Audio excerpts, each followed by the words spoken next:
Rosé's album promotion is giving fans everything they've been waiting for. She's pulling back the curtain on her life, especially her relationships, and it's breaking boundaries in K-pop. In interviews, she's been candid about how her songs reflect her raw emotions from the past few years. In an ID interview, when asked about singing about drinking games, she boldly said, "I think drinking isn't bad. It's more like dating." But one question has fans buzzing. Who is the ex-Rosé keeps hinting at? The more we learn, the messier it sounds.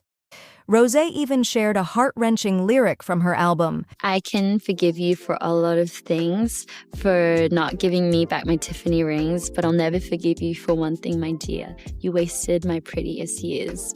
She revealed that one song almost ended up being called The Ex because it captures all the emotions she's been carrying for years. That song was actually supposed to be called The Ex. We started writing it, being like, oh my God, it's about time. We've talked about the ex a bit too much. It's about time that we write a song called The Ex. But then we came up with a better punchline. So we just Great punchline. So we put it in that section. We're like, I need to talk about it. So What were some of the challenges you found about really writing from the heart? I think that was like something that was living with me for a few years.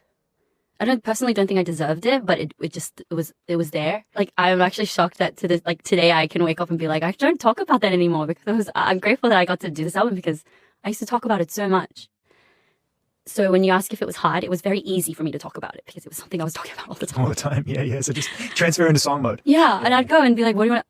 And I'd hate it, but I'd never like the person to know about it, but I would talk about it so much.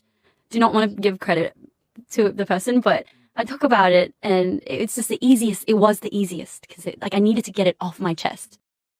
While Rosé avoids giving specific hints about her ex's identity, fans are digging into her past ships and noticing her openness to not hint at any gender. And about those Tiffany rings? If they borrowed her rings, that means they share the same hand size. Fans are loving her vulnerability, but it's clear she's still healing. So, who hurt Rosé? Let's uncover the theories that are shaking the fandom. For me, it's been an experience of wow, life has been pretty bad lately.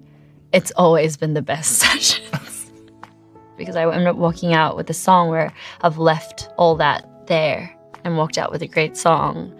Literally, this album is a representation of my past 3 to 4 years, and all the raw and honest emotions that I've never talked about before. It's just a representation of that, and so it has a lot of my heartbreaking stories in there and vulnerable emotions built into it.